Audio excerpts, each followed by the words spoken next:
Hey, Ali and Simon. Hello. Hi. Hi. So the topic today is mining cryptocurrency. Can you give us your background? Sure. This is Ali Gulamhusein. I'm actually an engineer by education. Up until recently, I was designing and helping in the build of chemical pilot plants, so sort of doing a systems approach for modular proof of concept systems.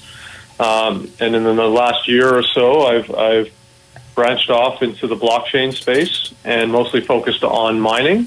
Also have interest in crypto trading and ICOs as well. How about you, Simon? Yeah, I've always been an entrepreneur. I have a tech background. I used to do marketing and websites. And then from there, I kind of went into real estate, did a lot of development work, building houses, condos, land assemblies. We just recently put together a hotel. And I've always really enjoyed crypto trading, ICOs as well. I've been hobby mining for about 2 years. I've been doing ICOs since early last year, and I've been heavily trading probably the last 6 months. So both Ali and Simon are both founders of the One Blockchain technology. Can you tell us about just 1 or 2 lines about One Blockchain Technologies? Yeah, so OBT for short is a mining company. And it's starting off as a mining company that Simon and I put together early to mid last year. And our focus has been on expanding cryptocurrency mining, both for Bitcoin and altcoins. And we've been looking at expanding at a fairly accelerated pace to look for large facilities where we can have large cryptocurrency mines. We're also, as we mentioned before, in other areas of the blockchain space, but we're using mining as a launch point to expand into those areas as well. That sounds really awesome. I know that Simon was hobbying or mining on the side. At what point do you have the aha moment where you wanted to do this professionally and full-time? I think, I'll speak for Simon as well. I think, Simon's been doing a lot of hobby mining for a while. We've been, we have friends and other business partners that have been more commercially mining for a number of years now. And with the recent technology boom early to mid last year of the ASIC mining, we thought there's a good potential here the technology is now available. We thought it's a good time to maybe turn this into a business. And that's sort of where the aha moment came, where we saw these machines and we thought, these can really propel a business, and really the business model is a really sound business model. After we did some number crunching, and we thought, let's take the plunge. Yeah, especially with the recent, especially with the Bitcoin going up and all the altcoins going up the way it did last year. Typically before, I think in 2015, typical mining ROI would be about 100%, maybe like an ROI would be 1 year.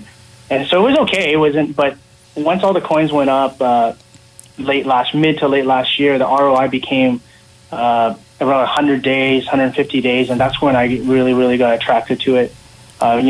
Being able to scale a business without needing customers, and all we need is more machines and more power, and being able to get like a pretty good ROI, I think that was what really led us to doing it full time. Yeah, that sounds super awesome. So for the people who want to mine coins, is it worthwhile to get started now? I would say yes. Yeah, I don't think the ship has sailed by any means. It really depends on what you want to, what your objectives are. If hobby mining is still going to generate income and generate coins, which is a value, and even going commercially, it's trying to find low-cost energy sites, so areas where electricity is a low cost, and those are still very profitable.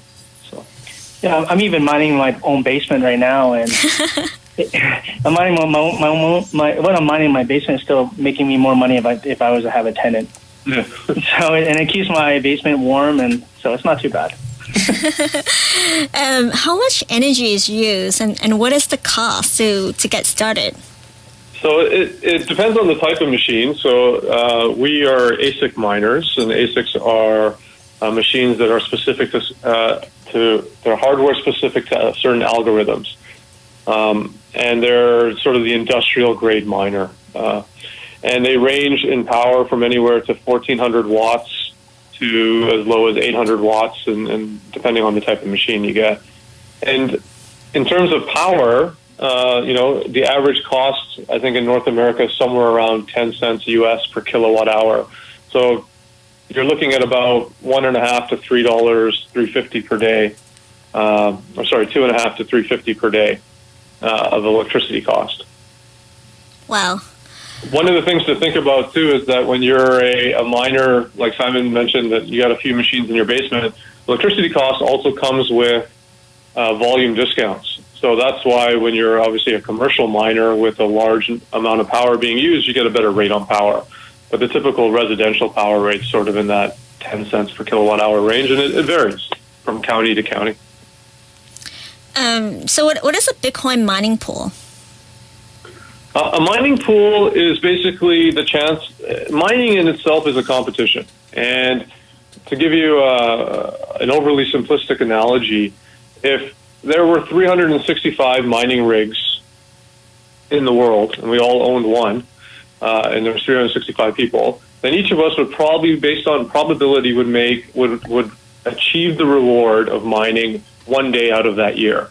So I would have to, if I had a machine and there was 364 other machines, then I would make that money one day out of the year. I would make the bulk. The other approach is the mining pool approach, is where we, as the 365 people, join together and join forces. And basically what happens is one of us is winning every day, and we're splitting that prize every day. So it's a difference of making all your money once a year or splitting it up and making it in smaller increments, almost like a mutual fund. Got it. And whoever sets up I guess the only disadvantage is you do pay a fee for that. So whoever set up the pool will charge a nominal fee.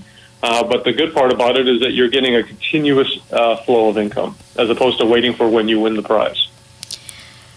Okay, what is the minimum mining equipment to get started? If I wanted to mine in my basement today, what do I need?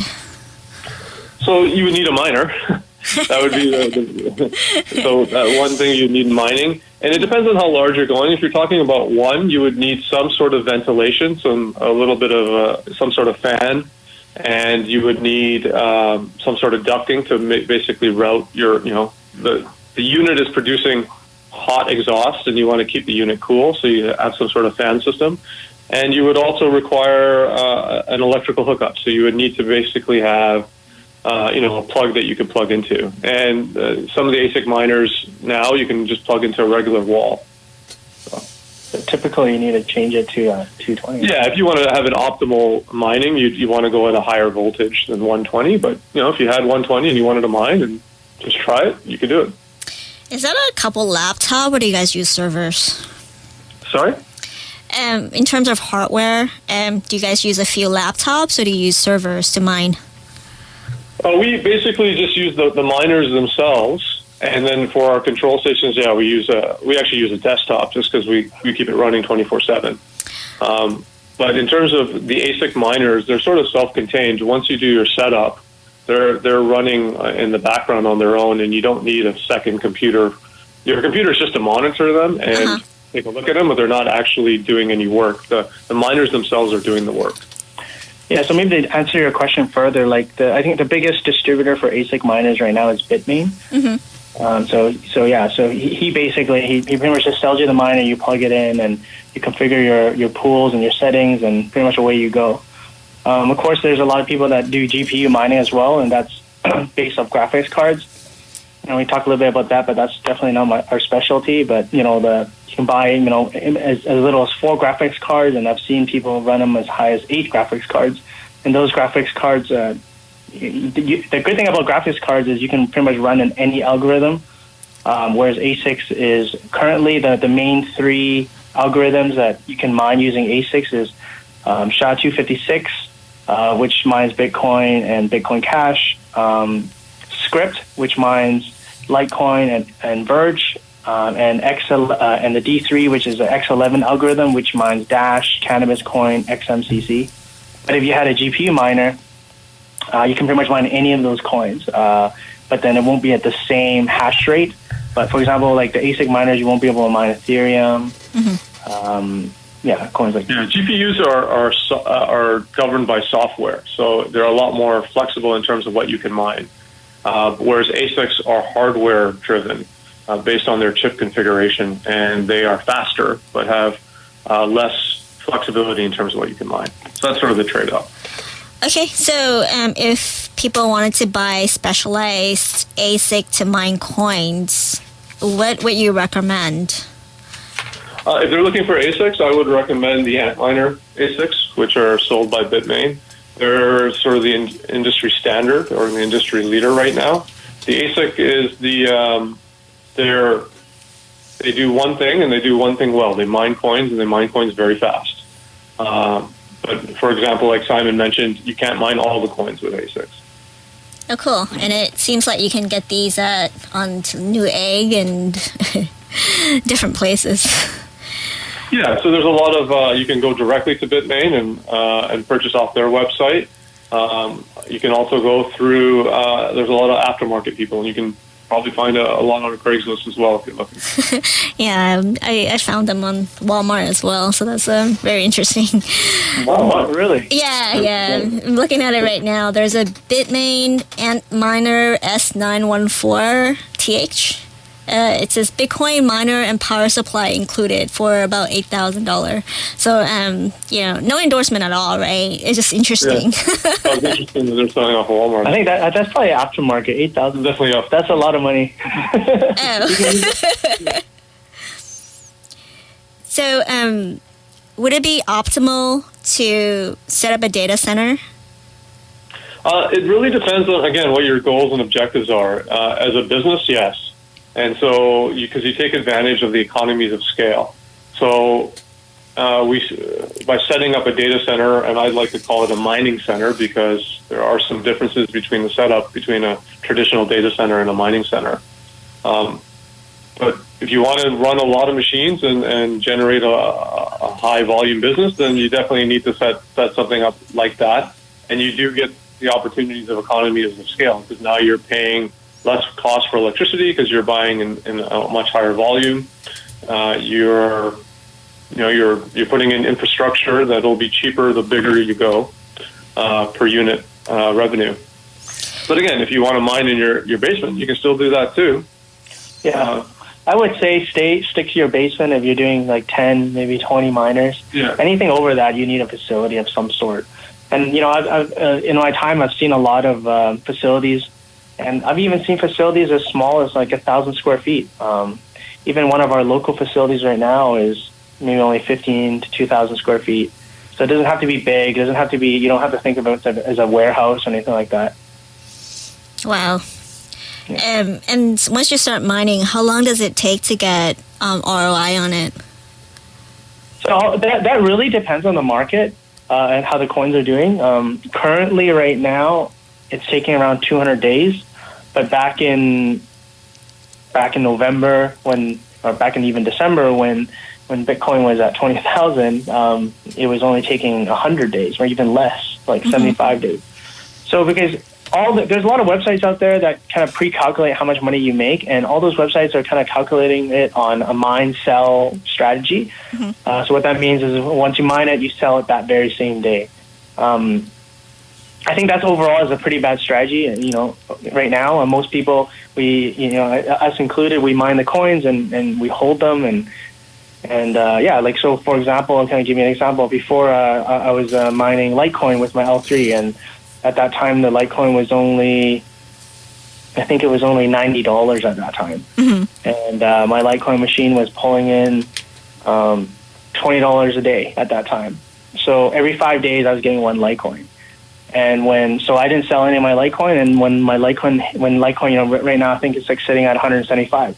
So all those days that I was only pulling in $20 for my Litecoin machine, because I held it, I actually really was pulling in $40, or double of what it was, right?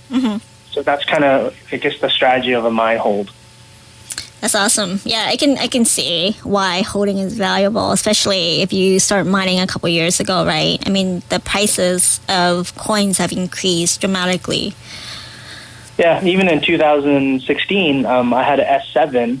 Those are kind of obsolete now, but at that time, in a month, you would get 1 Bitcoin off an S7.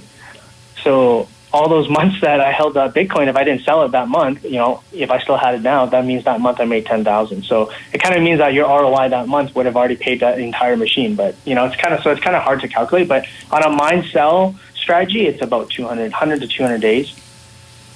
Wow. Yeah.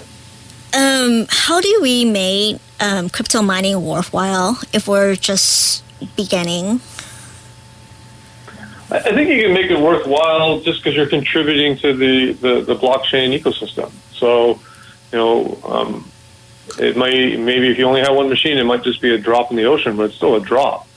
So, crypto mining is necessary it fuels the system and it runs the ecosystem.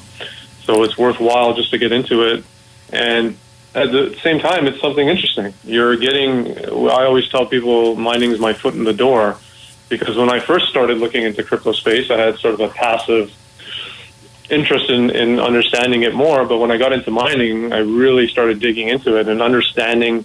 You're looking at the fundamental way of how blockchain works, because mining is a key part of that. And by understanding that, it kind of expands your knowledge base on the rest of it, and it really gets you.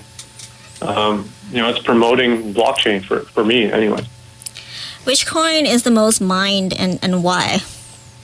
I would say that I think right now Bitcoin is probably the most mined. You look at the market cap of coins, and Bitcoin obviously has the highest market cap. It's the most well known, and traditionally it's always been the one that's been mined the most. But other coins are starting to get up there too, like Litecoin and Dash, mostly because of the technology that's available now. So the influx of these ASIC miners allow you to rapidly mine coins that in the past through GPUs couldn't be mined as rapidly. So if you're mining Dash now with the new machines, you're mining quite a bit. But still, it's all. I think Bitcoin is probably the highest number. That's the highest coin that's being mined. And it's the most used. It's the largest market cap. So that's reflected. So there's the most hash power going in there. That's for sure. Yeah. But I think Bitcoin blockchain is also the best blockchain out there. I mean, do you agree with that? It's a controversial question. I think Bitcoin is the first, and I by no means think it's 100% perfect. I think altcoins I think there's space for altcoins. I think altcoins address different needs and different applications and different issues. So I think there's space for many of the altcoins as well. But for sure, Bitcoin is the most well known. It's obviously been around. It's one of the first leading ones, and so it's definitely a good value coin. But I think there's also room for the other coins to address maybe shortcomings of Bitcoin or application shortcomings as well. Yeah. I just I think there's a controversy about the Bitcoin. Whether there's a future of Bitcoin or not, but there's also a question about blockchain, right? Because you can separate the coins with the technology, which is the chain. So, I mean, I know that there's different companies that create different blockchains, but so far it seems like most miners are involved in the Bitcoin blockchain. So, it's interesting. We'll see how that goes. What do you think in terms of globally? Which country is mining the most coins? Oh, it's definitely China. I think, depending on what you read, China's probably got about 75% of the world's hash rate. Hash rate is the speed at which you mine. Mm-hmm. And I think they would, sort of 75%. Canada is actually coming up in the world pretty fast. And most recently, in the last 6 months, Canada is becoming a new mecca for mining, mostly because we have access to low-cost power, mm-hmm. And China is also pushing maybe shying away from the mining and starting to impose more regulation on their miners or more restrictions on their miners. So that's going to change, but right now, traditionally, China's always had the bulk. It still has the bulk. Okay. So what is your vision of the blockchain technology? I mean, how do you think that it would change technology and the internet in general? I think it's going to change the technology dramatically, but I don't think we're going to notice. So I think as a user, the best blockchain evolution is going to be an application where you're using blockchain, but you don't even realize you're using blockchain. And there's some examples already today. And I think blockchain is going to be a new way of doing things, new way of approaching decentralized applications to do a wide range of functions. But I think the common user and the everyday person won't even realize they're using blockchain. But it will facilitate these functions at a much faster and much more efficient pace, and allowing you to do things that in the past would take a significant amount of time, a significant amount of resources. All of that will be streamlined. But for you using it, you're not going to realize that it's because of blockchain. Okay, let's step back a little bit and talk about the blockchain. What is the blockchain? So the blockchain is basically what's a public ledger. And in the blockchain, there's several analogies out there, and I like to use the book analogy. So in the blockchain, the chain is made up of blocks. And in the book analogy, the book is the blockchain and the pages are the blocks. And each page is a specific page that can't be altered because the next page is dependent on the page before it. And so, for example, if you have a book and you have the page number on the bottom of the book, and all of a sudden you're looking through the book and you see page 1, 2, 3, and then all of a sudden it jumps to 18, you know somebody's messed with your book. And similarly, the blockchain works the same way. The other key concept of the blockchain is that it's decentralized and that there's no one person holding the master book. It's every computer or every network on the system that is utilizing the blockchain has access to the exact same copy of the book. And so what happens is there needs to be a consensus. So again, in the book analogy, if we have 4 libraries with the same book, we have a librarian, in this case a miner, looking at each book and saying, hey, my book matches up exactly with your book, and we all have the same book, everything is good, so that adds security to it because it's very hard to tamper without getting noticed and without creating an issue. Simon, what do you think about the blockchain? I think Ali said it best. Okay. Okay, and what do you think about the movement of decentralization? What do you think is important like today? I think when it begins, it was just taken a little bit surprised. It just happens all of a sudden. Really what happened? Like what triggered it?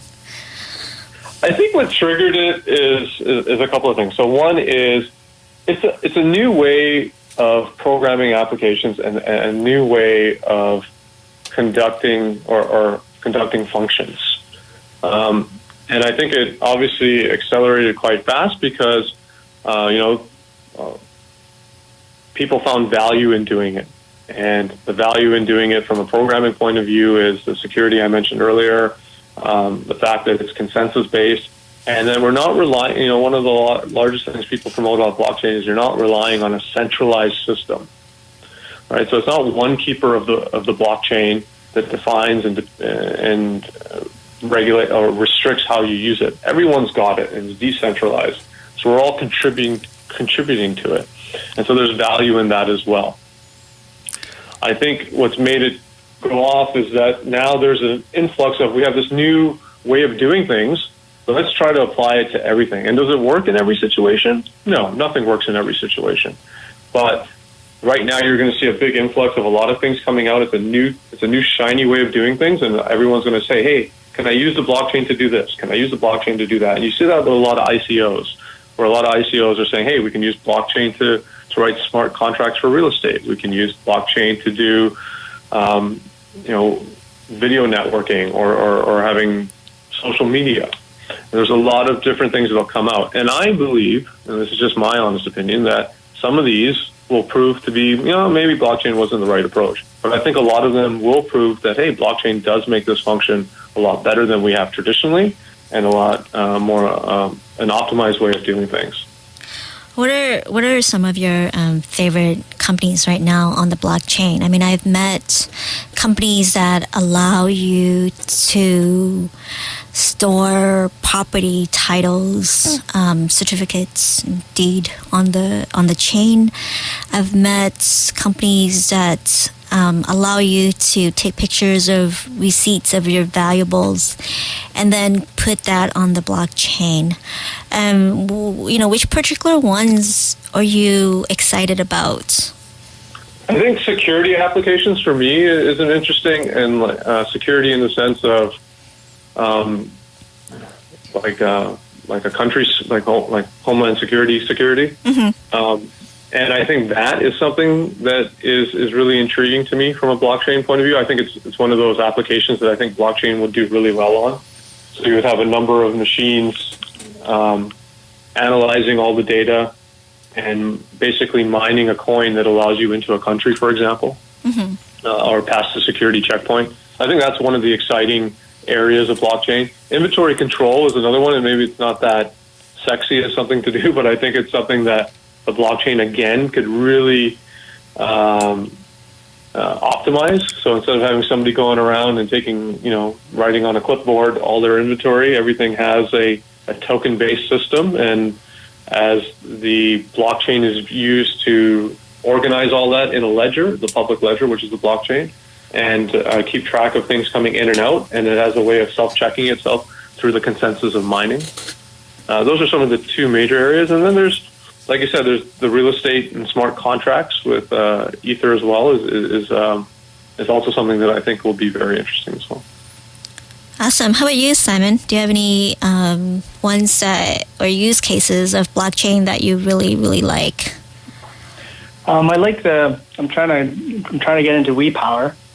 I really like how they're using blockchain to sell power, cut the middleman out, and everything. Every electron is being able to be tracked using the blockchain. Wow. Yeah, that sounds these are really awesome business companies or business ideas and different companies as well. And also, what companies have you seen that you least like, in terms of business ideas? I mean, I know there is one that basically says that, hey, this is ICO and but there's no product, and they're able to raise about $400,000. So I mean, it's interesting right now. So how do you really tell which businesses are legit or not? I think a couple of things. So in the ICO world, you're typically a company that's creating an ICO will have a white paper. So you can read their white paper, and that'll give you some sense of what they're trying to do, and that's your first gut check of does it sound reasonable to you? Does it sound like something that is a true application and something that could be monetized through the blockchain?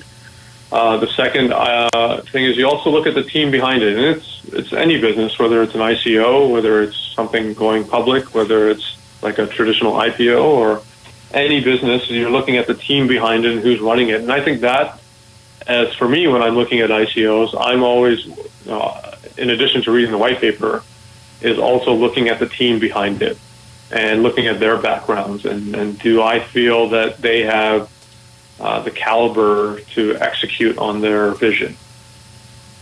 So the white paper gives you the vision, and the team gives you the feeling of, yes, can they execute, can they not?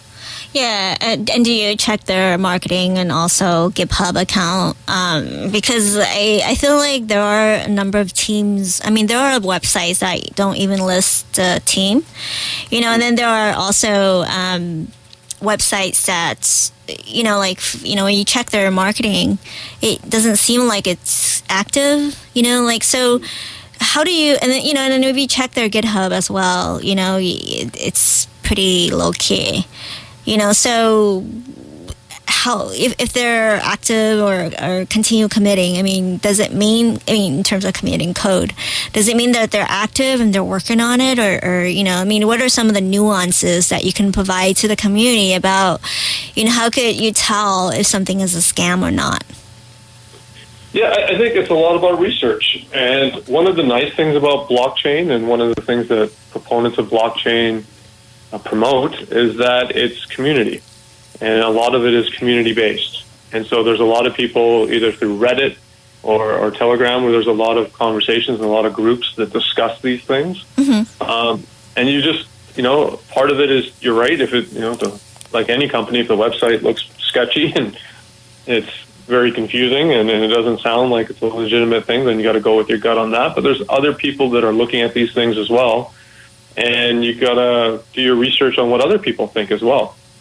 And I think that, for me, is I look, I mentioned the white paper and the team, but then I also try to do my research, and even Reddit and things like Telegram talk a lot, have a lot of groups that are active, and you can get their opinions on these ICOs or these other blockchain applications as well. Let's talk a little bit about community. Are there any mining communities on Telegram and other groups that you guys really like?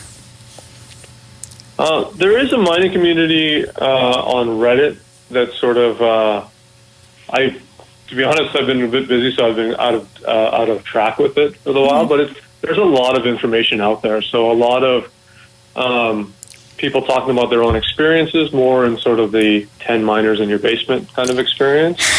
But no, it's still very valuable information. So a lot of times I will go to YouTube and look up people's mining setups just to see what new, people come up with new ideas all the time. And we like to think we come up with new ideas too. So it's always nice to see what other people are doing and give you a sense of, I'll give you an example. I was trying to set up an L3 the other day, and I was having some trouble with it. And I found a video on YouTube that has a similar problem. And, using that video, I was able to solve an issue that I've never seen before. But, things like that happen. Yeah. Bitcoin Talk has a really big community as well.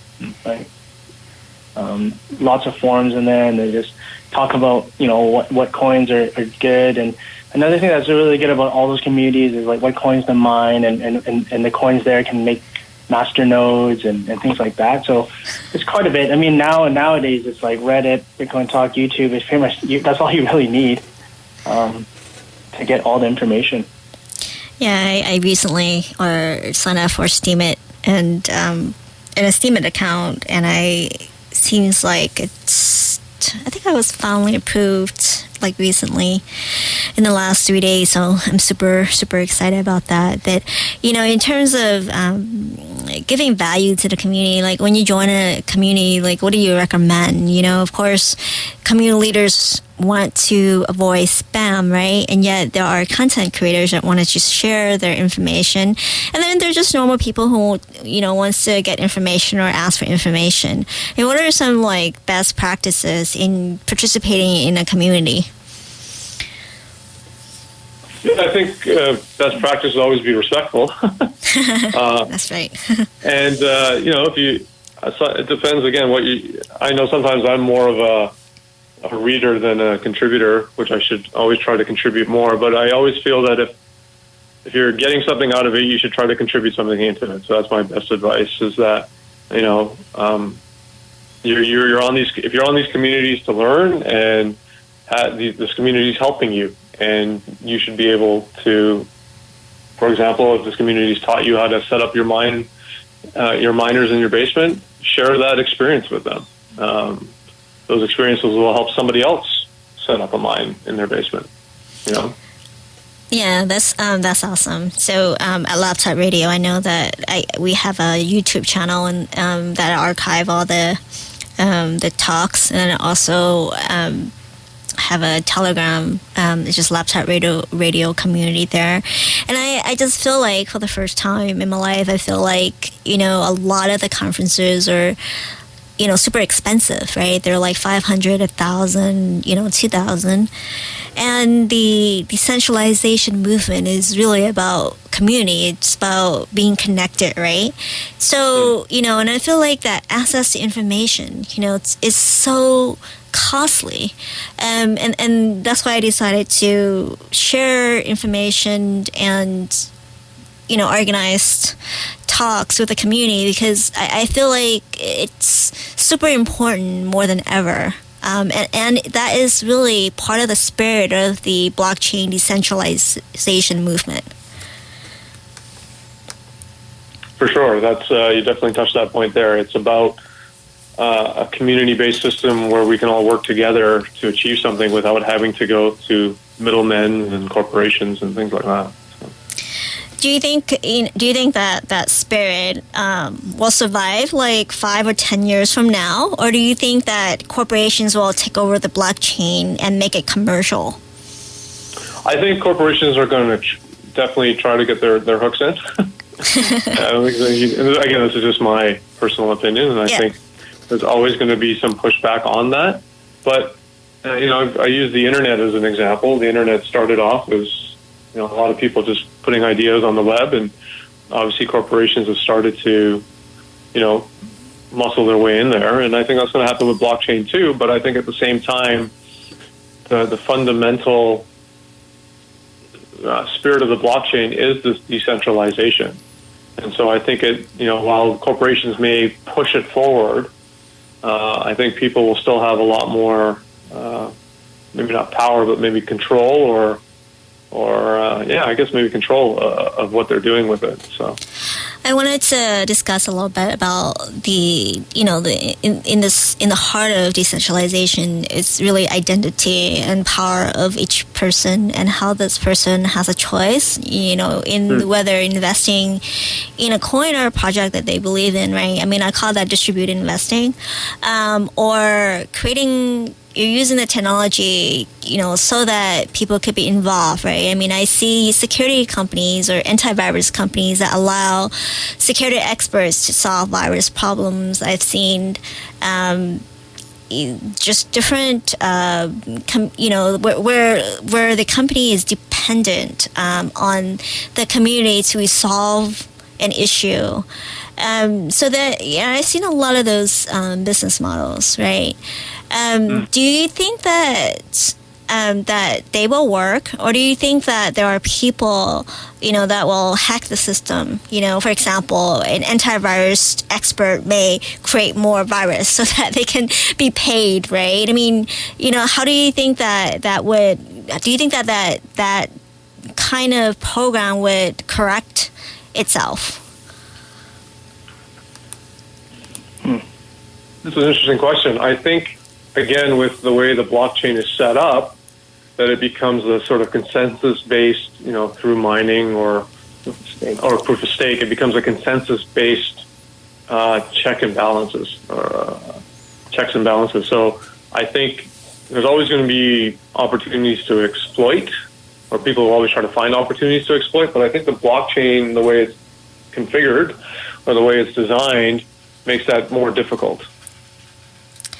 Awesome. We have a few minutes, and I just want to do something fun, So, okay. I think there are a lot of terms out there. I wanted to kind of talk about some of these terms and what they mean. I mean, so what are some slangs out there about blockchain or crypto?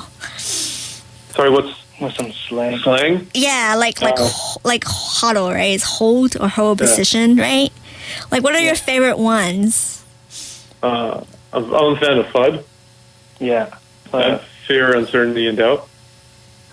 My favorite is actually HODL, because I've made that mistake and not followed that so many times, and I could have so many stories of how I was to hold it 1 or 2 months longer. That'd be a lot better off than we are now. Yeah. Okay, and then there is also DYOR, do your own research, right? Yep, sure. And then there's a short. which is a margin bear position. Yep. I haven't heard that one too much, actually. But how about pump? Pump? Have you heard that? Pump. No, what's that? Dump. Oh, pump. Yeah, upward price movement.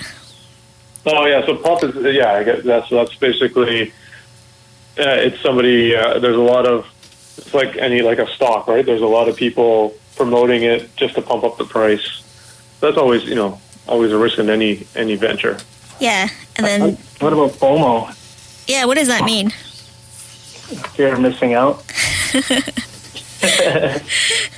Fear of missing out. So how do you use that? So the FOMO is basically, and we have friends who are now always being FOMOs because they're basically coming to us and saying that, oh my God, we got to buy Bitcoin because I'm not gonna get involved in this train that's moving. So they're always afraid that they have to buy something and always bugging us to get them into it because they feel like there's this great opportunity that's passing them by. Everybody has that story about how, I could have invested in Bitcoin when it was $1,000 story, right? Yeah. That's perfect example of FOMO. How about JOMO, the joy of missing out? Have you guys heard of that one? I haven't heard of that one. I don't know if I felt that one. I guess if you buy something and it goes way down, right? You're like, oh, I'm glad I didn't buy this. That's true. Yeah, I guess. But usually then I go back to hold or hodl and then just wait for it to go up. How about like FA, fundamental analysis? Fundamental analysis? Yeah, so that's FA. Yeah, I haven't heard that one too much. Yeah, I guess, these terms gets very, very sophisticated. And then REKT is when you have a bad loss. Yeah, that's always a painful one. How about WHALE? WHALE. I last heard you are classified a whale in the space. Yeah, like a really wealthy trader or market mover, someone who influences the market, right? Yeah. Okay. How about Moon? I like that one. Yeah, that is a continuous upward movement of price. And then there's one that's always used. And then it's the SHITCOIN, right? It's a coin with no potential value or use. Yeah, so there's that was part of your conversation earlier of how to see those before or get a sense of those while you're doing your research. Yeah, so you guys, it's really important to do your research. And Ali and Simon, thanks for talking with us today. What kind of advice do you have for the community in terms of either Bitcoin mining or just cryptocurrency mining in general, or just the blockchain, or best practices in analyzing and a token sale? My advice would be just to start reading. And honestly, there's so much information out there. It's the very first thing you can do about anything is to learn more about it. And just to give you a sense of how many different branches of the tree there are right now, because there's mining, like you said, there's trading, there's ICOs, there's application development, and there's so many facets to this that part of the first thing that anyone should do is just kind of read up on them and understand them and see what piques your interest and then expand more into that area.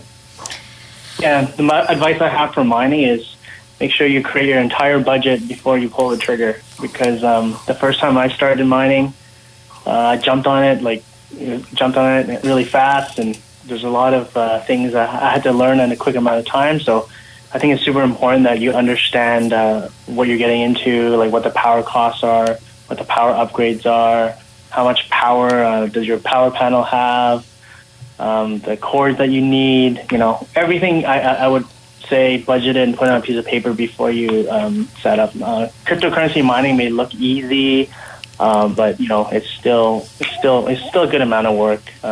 So yeah, and it's really important that anybody that tries to get into mining understands that before they jump in. And Simon and Ali, so I forgot to ask you about the budget. Like, what is an average budget to start a simple mining machine in your basement? So, like for one machine, I would say that the cost of the machines always varies depending on the market. And it's, you mentioned earlier that you saw a machine for $8,000. That machine you could find as low as $2,000 to $3,000. But typically, I budget around $3,000 per machine. Okay. And then and infrastructure. If you're I think if you're mining in your basement, you can probably get infrastructure going for your power upgrade to go from 110 to 220 is probably like $1,000, and probably any electrician can probably help you do that. Yeah, all in probably another $1,000 for ventilation, and again that number it sounds like a high. It's about a third of the machine cost, but that's because you only have one machine. As you start having economies of scale and you have more machines, that number as a percentage goes lower. Yeah, and most of the time, my basement suite has 100 amps. So you can run about 20 machines on there. So if you divide those costs, like say $2,000 divided by 20, then it's $100 a machine. So it's not too bad. Yeah, that sounds reasonable. I feel like I need to buy a warehouse just so that I can mine. Really inspiring talk. I just want to thank you guys both for your time. No, thank you for having us. Yeah. So we'll talk soon. Okay, great. Thank you. Take care. Bye. Bye-bye.